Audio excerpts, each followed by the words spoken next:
मेरी शादी होने में कुछ ही घंटे बाकी थे, या यूं कहिए बारात आने ही वाली थी। मैं बहुत खुश थी क्योंकि जिससे मेरी शादी हो रही थी वह मेरा बचपन का प्यार था। मैंने रब से बड़े शिद्दत से मांगा था, जो आज मुझे मिल रहा था। मैं उससे बहुत प्यार करती थी। हमें भगवान ने दूसरा मौका दिया था। दूसरा मौका सभी को नहीं मिलता है, इसलिए हम बहुत खुश थे।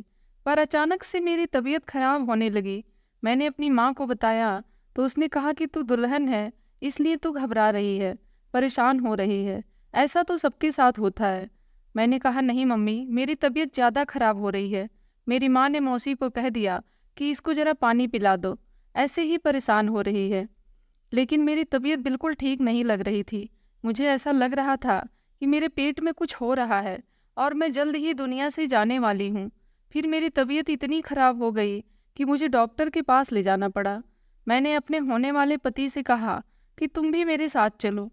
लेकिन जब डॉक्टर ने के कमरे में गए तो उसने मेरे कुछ ऐसे टेस्ट किए। उसके बाद उसने कहा कि आपके कुछ और टेस्ट भी करने पड़ेंगे। टाइम बहुत ज़्यादा हो रहा था। मेरे होने वाले पति कहने लगे, आज तो हमारी शादी है, शुभ मुहूर्त निकल रहा होगा। तो डॉक्टर ने कहा, शुभ मुहूर्त को छोड़ें, मुझे तो इनके साथ कोई और ही मसला लग रहा है। पहले मुझे अच्छी तरह से जांच पड़ताल करने दें, फिर मैं आपको बताता हूँ कि शुभ मुहूर्त तो निकल चुका था। लेकिन उसके बाद डॉक्टर ने मेरी माँ और मेरे होने वाले पति को भी कमरे से निकाल दिया और जो कुछ मेरे साथ हुआ वह सिर्फ मुझे बताने की बात की। मैं बहुत डर गई। उसके बाद उसने ऐसी बात बताई कि मैं हैरान रह गई और यह सोचने लगी कि मेरे साथ यह सब कुछ किसने किया, और जब मेरे साथ यह सब कुछ हो रहा था तो मैं कहाँ थी। मुझे पता ही नहीं चला कि मेरे शरीर के अंदर कब ये सब कुछ हो गया। मेरे पिताजी बहुत ही सनकी इंसान थे। उसे औरतों पर हुक्म जमाने का बहुत शौक था। उसने पहले मेरी माँ का जीना हराम किया और उसके बाद अब मेरी जिंदगी को भी ऐसा बना दिया कि मैं अपनी मर्जी से कुछ नहीं कर सकती थी। लेकिन मेरी माँ कहती थी कि जब तक यह जिंदा है हमारी जिंदगी ठीक नहीं होगी। और फिर वही हुआ कि मेरे पिताजी ने अपनी मर्जी से मेरी शादी करवाई। जिस आदमी से मेरी शादी करवाई वह उनके दोस्त का बेटा नहीं बल्कि उनका दोस्त था, और उनकी उम्र मेरी बाप जितनी थी। बहुत अजीब तरह का इंसान था, शक्ल से भी अजीब और हरकतों से भी अजीब। और यहाँ तक कि पहले उसकी एक पत्नी भी थी जो इस दुनिया से जा चुकी थी। मेरी माँ इस बात पर बोलना चाहती थी, लेकिन अभी तक मेरी माँ की इस घर में कौन सी बात चलती थी जो अब यह बात चल जाती। उन्होंने कहा कि इस आदमी को तो पहले शादी हो चुकी है। तो मेरे पिताजी ने कहा कि वह कौन सी जिंदा है, मर गई है वो, और इतना अमीर आदमी है, हमारी बेटी इसके घर में बहुत खुश रहेगी।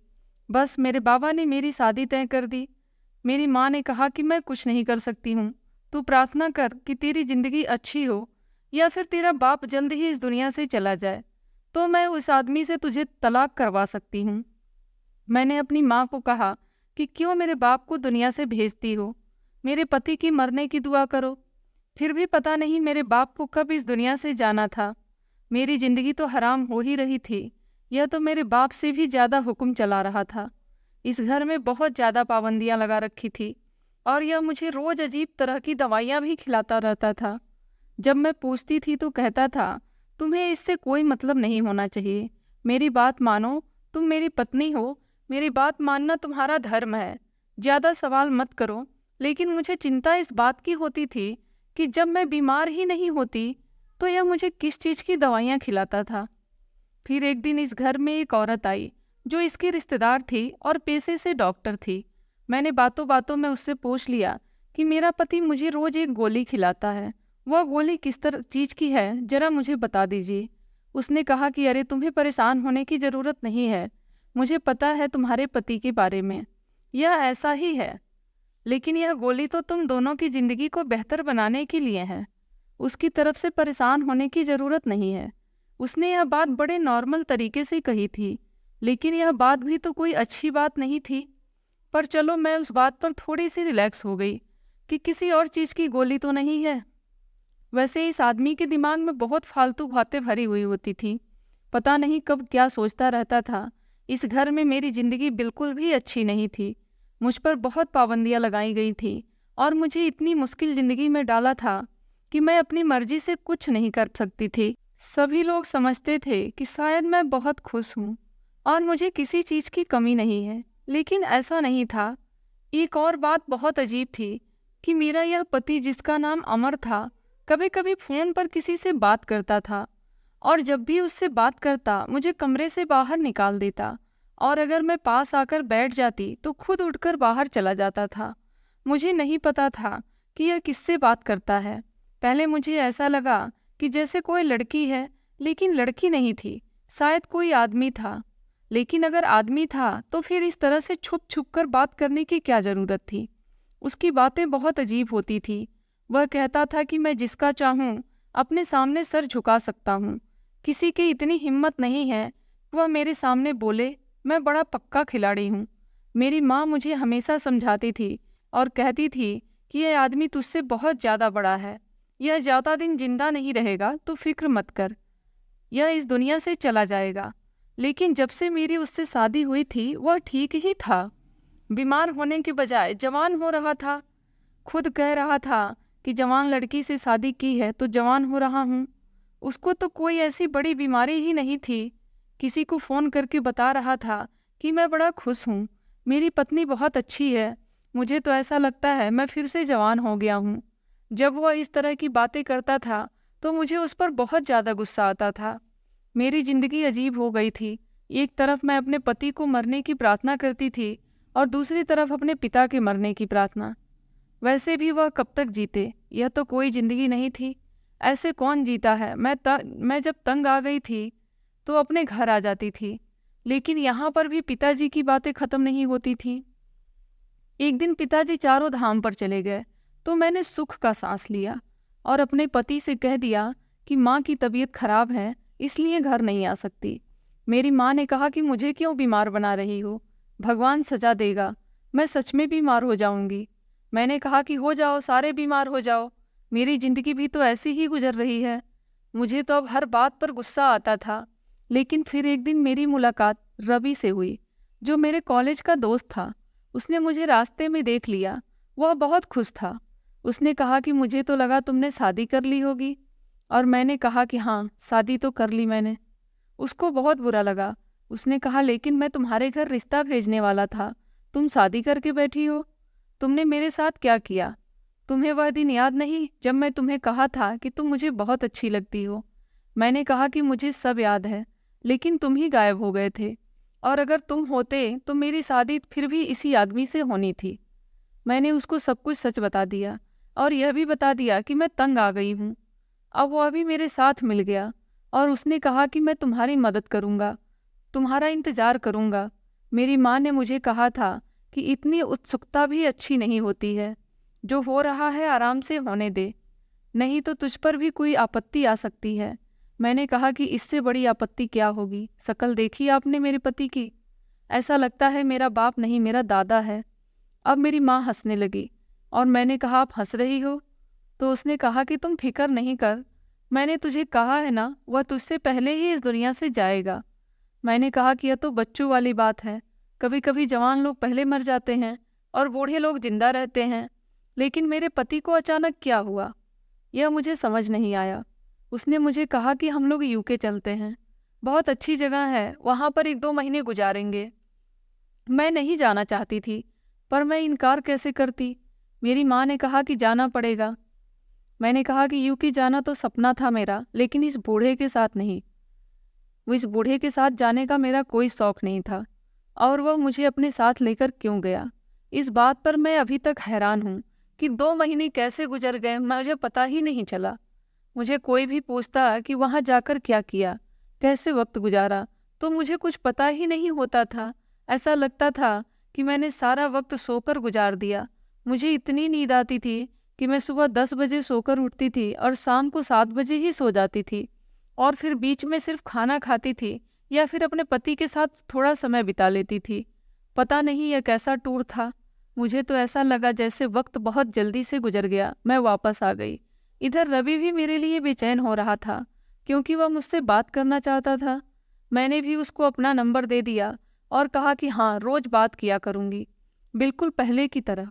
और इस तरह बात करके हमारा प्यार और ज़्यादा बढ़ने लगा, और हम लोगों ने तय कर लिया कि बाकी की सारी ज़िंदगी एक दूसरे के साथ गुजारनी है। मुझे रवि ने यह भी कहा था कि तुम्हारा पति बहुत अमीर है, उसको किसी तरह इस दुनिया से भेजते हैं तो फिर सारी दौलत भी हमारी हो जाएगी और हमें कभी भी काम नहीं करना पड़ेगा। मैंने भी कहा कि हाँ, इतना तो करना ही होगा। मैं बुरी इंसान नहीं थी, मेरे भी कुछ सपने थे जिनको मेरे पिताजी ने कभी पूरा होने ही नहीं दिया। तो सोचा था कि शादी के बाद अपने पति के साथ उन सपनों को पूरा कर लेंगे, लेकिन उन्होंने मेरे लिए पति भी अपने जैसा ही तलाश किया। तो यह उनकी गलती थी, मेरी नहीं। लेकिन मेरे पिताजी ने मेरे साथ बुरा किया, इसलिए मैं भी ऐसा ही करूँगी। मुझे किसी की कोई फिक्र नहीं है। मैंने अपनी माँ को भी नहीं बताया कि मैं रवि के साथ ही प्लान बना ली थी और अपनी माँ को इस प्लान में से कब का निकाल दी थी, क्योंकि वह कुछ नहीं कर सकती थी। अगर उनके अंदर इतना ही दम होता तो वह यह सब कुछ होने ही नहीं देती। लेकिन उसने तो मुझे पिताजी से भी नहीं बचाया, तो अब क्या वह चाहती थी? वह मौका पड़ने पर मेरा साथ नहीं दे सकती थी, क्योंकि वह पिताजी से बहुत ज़्यादा डरती थी। मैं अपने घर में थी जब मेरे पिताजी ने मुझे कमरे में बुलाया और कहा कि मुझे तुमसे कुछ ज़रूरी बात करनी है। उन्होंने कहा कि तुम अमर के साथ ठीक व्यवहार नहीं रखती हो। मुझे पता चला है कि तुम घर पर नहीं बैठती हो, लेकिन यहाँ बैठी रहती हो। देखो, मेरी बात गौर से सुनो। तुम्हारी माँ अपना घर बनाकर यहाँ बैठी है और उसने सारी ज़िंदगी मेरी बात मानी है। अगर अब वह तुम्हें यह कहती है कि तुम अपने पति की बात ना मानो, तो वह तुम्हारी सबसे बड़ी दुश्मन है। इसलिए उसकी बातें नहीं सुनो। वह एक बेवकूफ़ औरत है, वह तुम्हारे लिए कुछ नहीं कर सकती। मैंने तुम्हारी शादी एक अमीर इंसान से करवाई है और तुम्हें इस बात के लिए मेरा धन्यवाद जरूर करना चाहिए। पैसे से ज़्यादा कुछ भी ज़रूरी नहीं होता। तुम्हें पता चलेगा, एक वक्त आता है जब इंसान को यह बात पता चल जाती है कि पैसा ही सब कुछ है। इसलिए जो फैसला मैंने तुम्हारे लिए किया वह बिल्कुल सही था। अब तुम इस तरह की हरकत नहीं करो। पिताजी ने भी तो मुझे बहुत सारी बातें सुना दी, मैं तो उनकी एक बात भी सुनने से डरती थी। मेरी शिकायत अमर ने लगाई थी। मैं आजकल अपने घर ज़्यादा आती थी। मैं अपने घर इसलिए आती थी क्योंकि यहाँ पर मैं रवि से भी मिल सकती थी और बात भी कर सकती थी, और अपने घर में मुझे डर लग रहा था। जहाँ पर आप कोई गलत काम करते हैं तो फिर आपको इस तरह की बातों के लिए भी तैयार रहना पड़ता है। इसलिए मैंने अपने पिताजी की बातें चुपचाप सुन ली और कह दिया कि ठीक है, आपको दोबारा शिकायत का मौका नहीं दूंगी। मैं अपने घर आ गई। अमर के साथ अब मुझे एक पल भी नहीं गुजारा जा रहा था। मुझे उस पर बहुत गुस्सा आता था। रवि ने कहा कि कुछ करो, कोई प्लान बनाओ, उसको मेरी ज़िंदगी से निकालो। उसने कहा कि बूढ़ा आदमी है, इसको कुछ भी हो जाए तो लोग यही कहेंगे कि बूढ़ा आदमी है, बीमारी की वजह से दुनिया से चला गया होगा। तुम फिक्र मत करो, मुझे बताओ, मैं तुम्हें जहर लेकर दूंगा, तुम इसको खिला देना और यह दुनिया से चला जाएगा। जहर ऐसा होगा कि किसी को पता ही नहीं चलेगा कि इसको जहर दिया गया है। आजकल मार्केट में ऐसी ऐसी जहरीली चीज़ें आ गई हैं, देख लेना, एक पल में सब कुछ ठीक हो जाएगा।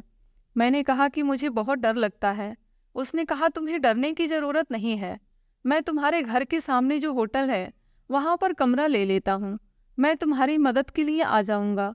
हम लोग मिलकर प्लान बना लिए और अपनी माँ को भी इस बारे में नहीं बताया। मेरी माँ कहती थी कि खुद ही एक दिन मर जाएगा और सब कुछ ठीक हो जाएगा। लेकिन अगर वह 15 साल तक नहीं मरता तो क्या मैं 15 साल तक इंतजार करती? 15 साल ही तो मेरी ज़िंदगी के खूबसूरत पल थे, क्योंकि इसके बाद तो मैं खुद ही बूढ़ी हो जाती। फिर मेरे अंदर क्या रह जाता? मैं यह समय रवि के साथ गुजारना चाहती थी। रवि को बच्चों का बहुत शौक था।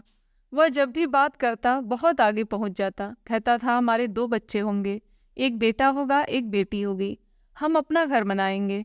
मुझे भी बच्चे बहुत पसंद थे और उससे बातें करके मुझे और भी ज़्यादा शौक होने लगता था। वैसे यह पति भी बड़े बेवकूफ़ होते हैं। क्या इनके दिमाग में कभी यह बात नहीं आती कि अगर अपनी पत्नी को इतना तंग करें और पत्नी उनके खाने में किसी दिन जहर मिलाकर दे दे तो यह एक पल में ही ख़त्म हो जाएंगे? फिर भी अपनी पत्नियों के साथ पंगा लेते हैं। मेरे लिए भी यह सब कुछ करना आसान था, लेकिन मैं डर रही थी। रवि ने मुझे अपनी पूरी बातों में पूरी तरह से मिला लिया, या यूं कहें कि मैं उसके लिए कुछ भी करने को तैयार थी। वह जवान था, खूबसूरत था, पढ़ा लिखा था। मैं उसे बहुत पहले से जानती थी। जब हम लोग एक साथ कॉलेज में पढ़ते थे तो मैं हमेशा यही चाहती थी कि किसी तरह मेरी उससे दोस्ती हो जाए, पर उसने कभी मुझसे खुलकर बात नहीं की। एक दिन उसने मुझसे कहा था कि तुम मुझे बहुत अच्छी लगती हो, और मैं उसकी बात का मतलब नहीं समझी कि उसकी बात का मकसद क्या था। और यह था कि वह मुझे पसंद करता है और पहले अपनी पढ़ाई पूरी करके कोई अच्छी सी नौकरी करना चाहता था और उसके बाद मेरे घर रिश्ता भेजता। लेकिन इतनी देर में मेरे दुष्ट पिताजी ने मेरी शादी करवा दी। वैसे देखा जाए तो मेरे साथ कितना बुरा हुआ था। अगर मेरी शादी अमर से नहीं होती तो आज मुझे यह सब कुछ नहीं करना पड़ता। लेकिन फिर वही बात कि अब मेरे पास इतना समय नहीं था। पहले ही मैंने अमर के साथ जो समय बिताया था, मैं उसके लिए बहुत पछता रही थी। काश कि वह समय भी किसी तरह वापस आ जाता। रवि ने मुझे बहुत ही जहरीला जहर लाकर दे दिया था और कहा था कि बस यह खाने में मिला देना, यह खुद ही इस दुनिया से चला जाएगा और बस उसके बाद तुम्हें थोड़ी सी एक्टिंग करनी होगी कि मेरा पति मर गया और फिर सब कुछ तुम्हारा हो जाएगा। इस काम में थोड़ा समय लगेगा और बहुत सारे एक्टिंग करनी पड़ेंगी, लेकिन एक बार यह काम हो गया तो सारा प्रोसेस पूरा हो जाएगा और फिर हम अपनी मर्जी से अपनी ज़िंदगी को गुजार सकेंगे। मैं सबके सामने आकर कह दूंगी कि मैं इस विधवा से शादी करना चाहता हूँ और फिर तुम मेरी हो जाओगी। उसकी बातें सुनकर मुझे बहुत अजीब लग रहा था। वह जो कह रहा था मैं वैसे ही अपनी ज़िंदगी गुजारना चाहती थी, लेकिन मैं बहुत डर रही थी। एक हफ्ते तक वह जहर मैं अपने पास लेकर घूमती रही और मेरी हिम्मत ही नहीं हुई। रवि रोज मुझसे फ़ोन करके पूछता था कि आज मिलाया खाने में, और मैं कहती थी कि नहीं, मुझसे नहीं हो रहा, मुझे डर लग रहा है। ऐसा भी हो सकता था कि मैं अमर को कहती कि वह मुझे छोड़ दे, मैं उसके साथ नहीं रहना चाहती थी, पर वह मेरे पिताजी की तरह ही था।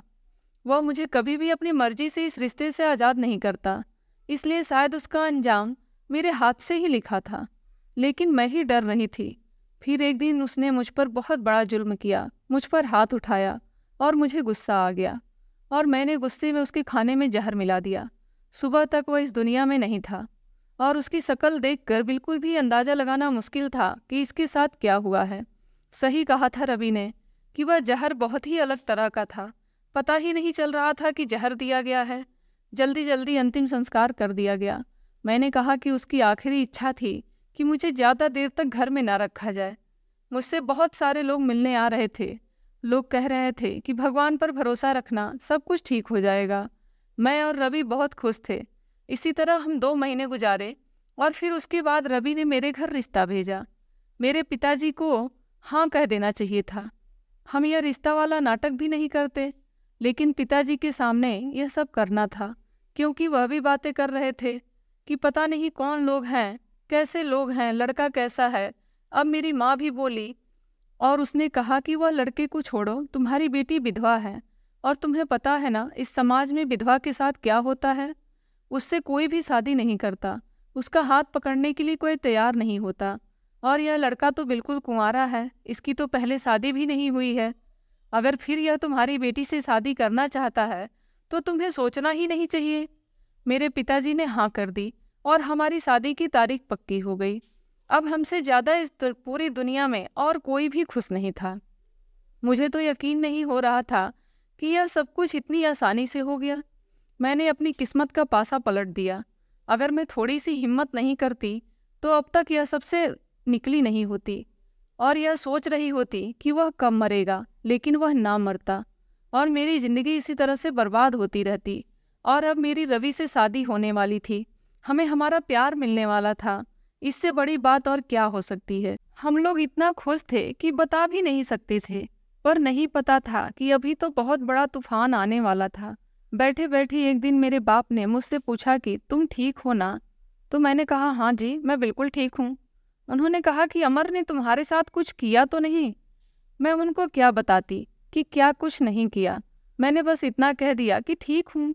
मेरे पिताजी अमर को बहुत अच्छी तरह से जानते थे। पता नहीं उन्होंने मुझसे यह सवाल अब क्यों पूछा था, जब वह इस दुनिया से ही चला गया था। जब वह जिंदा था तब मुझसे क्यों नहीं पूछा कि वह मेरे साथ कुछ गलत तो नहीं करता, क्योंकि मेरे साथ बहुत बुरा करता था। मेरी जगह अगर कोई कमज़ोर लड़की होती तो शायद आत्महत्या कर लेती, लेकिन यह मैं थी और मेरे पीछे रवि था, जिसकी वजह से मैंने एक ऐसा कदम उठाया कि अब मेरी ज़िंदगी में खुशियाँ भरने वाली थी। हमारी शादी भी सभी रीति रिवाजों के मुताबिक शुभ मुहूर्त में होने वाली थी। क्योंकि हम नहीं चाहते थे कि अब कोई भी ऐसी बात हो जिसकी वजह से हमारी आने वाली ज़िंदगी पर असर पड़े। मैं बहुत ज़्यादा खुश थी, पर मेरी माँ ने कहा था कि अपने पिताजी के सामने ज़्यादा खुश ना रहना। यही कहना कि मैं शादी नहीं करना चाहती थी, लेकिन फिर भी कर रही हूँ। मुझे तो अभी भी अमर की याद आती है। यह ना हो कि वह आखिरी वक्त में कोई काम कर दे, लेकिन वह मेरा बाप है, ऐसा कुछ नहीं करने वाला था। मुझे पता था कि वह भी चाहते हैं कि मेरी ज़िंदगी में फिर से कोई आ जाए, क्योंकि उनको भी पता था कि विधवा से कोई भी शादी नहीं करना चाहता। लेकिन शादी की तैयारियों का असर था, या फिर क्या क्या बात थी, मैं खुद ही नहीं समझ पा रही थी। मैं बहुत ज़्यादा थकी थकी रहती थी। मुझे ऐसा लगता था कि जैसे मेरे अंदर पहले जैसी जान नहीं है। मैंने यह बात रवि को भी बताई थी। उसने कहा कि एक दफ़ा तो मेरी ज़िंदगी में आ जाओ, फिर सब कुछ ठीक हो जाएगा। तुम्हें कोई काम करने की ज़रूरत नहीं होगी। हम घर में काम वाली बाई रख लेंगे और बस तुम मेरे लिए सजना और मेरी ज़िंदगी को सुंदर बनाना, यही तुम्हारा काम होगा। मैं उसके बारे में सुनती थी तो खुश हो जाती थी, लेकिन मुझे ऐसा लगता था कि मेरे अंदर कुछ भी नहीं है। मुझे अंदर से बहुत कमजोरी महसूस हो रही थी। शादी वाला दिन भी आ गया तो सुबह से ही मेरी तबीयत खराब थी। मैंने माँ से कहा तो मेरी माँ ने कहा, ऐसा है, हो सकता है तुम्हें कोई दर्द हो रही हो, दर्द की गोली खा लो। मैंने ऐसा ही किया, लेकिन शाम तक जब मैं बिल्कुल तैयार हो गई, मैं बहुत सुंदर लग रही थी। तब तक तो मेरी तबीयत ज़्यादा खराब होने लगी। मेरी माँ ने मुझे कहा था कि तू डर रही है। मैंने कहा कि माँ, कैसा डर? कौन सी मेरी पहली शादी है जो मैं डरूंगी? लेकिन मुझे अजीब सा लग रहा था, ऐसा लग रहा था तो मेरा दिल फट जाएगा। मेरी माँ ने कहा, यह डर है और कुछ नहीं, आराम से बैठ जा, कुछ नहीं होता। लेकिन मुझे यह समझ नहीं आ रहा था कि मैं क्यों डरती। थोड़ी देर बाद मेरी तबीयत ज़्यादा खराब हो गई। कोई कभी रिश्तेदार आके मेरे ऊपर फूल फेंक जाता, तो कभी किसी मुझे प्रसाद खिला देता, और किसी ने कहा कि कुछ नहीं होता, शायद इसको नज़र लग गई है, तो कान के पीछे काला टीका लगा जाता। तो किसी ने मुझे कहा कि माता रानी के आगे माथा टेक लो, सब ठीक हो जाएगा। मैंने सब कुछ किया, लेकिन मेरी तबीयत ठीक नहीं हो रही थी। यहाँ तक कि मेरी तबीयत बहुत ज़्यादा खराब हो गई। रवि भी कमरे में आ गया। उसने भी मुझे शादी से पहले ही देख लिया, जबकि शादी से पहले देखना बुरा होता है। लेकिन अस्पताल तो मुझे उसी ने लेकर भागा था। मैं और मेरी माँ और रवि, हम लोग अस्पताल चले गए। मेरी तबीयत इतनी खराब हो गई कि मुझे होश भी नहीं था कि मुझे क्या हो रहा है।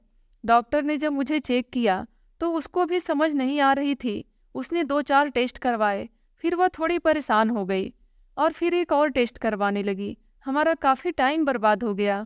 मेरे होने वाले पति ने कहा कि हमारा तो शुभ मुहूर्त था, वह तो निकल गया। डॉक्टर ने कहा, आपको शुभ मुहूर्त की पड़ी है, अगर लड़की ठीक होगी तभी तो शादी होगी।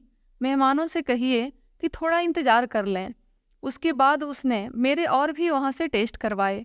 मैं बहुत थक गई थी, मेरा मेकअप भी खराब हो रहा था। आज मेरी शादी थी, मुझे बहुत बुरा लग रहा था कि मेरे साथ क्या हो रहा है। मैं यहाँ मरीज बनकर बैठी थी, जबकि अब तक हमारे फेरे भी हो जाने थे। फिर सोचा कि अब तबीयत खराब है तो क्या किया जाए। अपने आप को पूरी तरह से संभालने की कोशिश करी थी, लेकिन संभाल नहीं पा रही थी।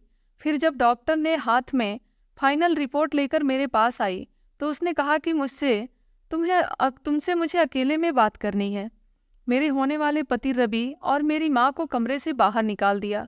रवि ने कहा कि हमें भी जानना है, तो डॉक्टर ने कहा कि आपको यह बात बताई जाए या नहीं, इसका फैसला लड़की खुद करेगी। मुझे फिलहाल सिर्फ लड़की से ही बात करनी है। मैं भी डर गई कि कौन सी बात है कि मुझे कोई फैसला करना पड़ सकता है। मेरे बाबा कहते थे कि यह जो डॉक्टर होते हैं, यह कभी भी अच्छी खबर नहीं सुनाते। इनके पास जाओ तो यह इसी तरह की कोई बात करते हैं। मुझे भी आज लग रहा था कि मुझे कोई अच्छी खबर मिलने वाली नहीं है। डॉक्टर ने कहा, देखो मेरी बात गौर से सुनो, क्या तुम इससे पहले कभी कोई दवाई खाती रही हो? कोई ऐसी दवाई जिसके बारे में तुम्हें पता ना हो? पहले तो मैंने ना में सर हिला दिया, फिर मुझे याद आया कि हाँ, मेरा पुराना पति मुझे एक गोली खिलाया करता था। उस गोली का कोई पन्ना तो मेरे पास था नहीं, लेकिन जब मुझे डॉक्टर ने कहा कि बताओ गोली कैसी थी, और मैंने उसको बताया तो उन्होंने मुझे तस्वीर दिखाई और पूछा, क्या यह वही दवाई थी? मैंने कहा कि हाँ, बिल्कुल यही दवाई थी। तो डॉक्टर बहुत ज़्यादा परेशान हो गई। उन्होंने कहा कि तुम पागल हो जो यह दवाई खाती थी। तुम्हें पता है यह किस चीज़ की दवाई है? मैंने कहा कि हाँ, यह एक डॉक्टर ने कहा था कि ये तो पति पत्नी के लिए अच्छी दवाई है। मैंने डॉक्टर से कहा तो वह डॉक्टर कौन थी? मैंने कहा मेरे पति की रिश्तेदार थी। तो उसने कहा कि फिर उसने भी झूठ ही बोला था, क्योंकि वह उस वक्त डॉक्टर नहीं, तुम्हारे पति की रिश्तेदार बन के ही तुमसे बात कर रही थी, क्योंकि यह गोली खाने के लिए नहीं है। यह गोली से एक औरत का सारा शरीर खराब हो जाता है और तुम अभी औरत नहीं रही। मैंने कहा कि आप कैसी बातें कर रही हैं कि मैं औरत नहीं रही? क्यों, क्या हुआ मेरे साथ?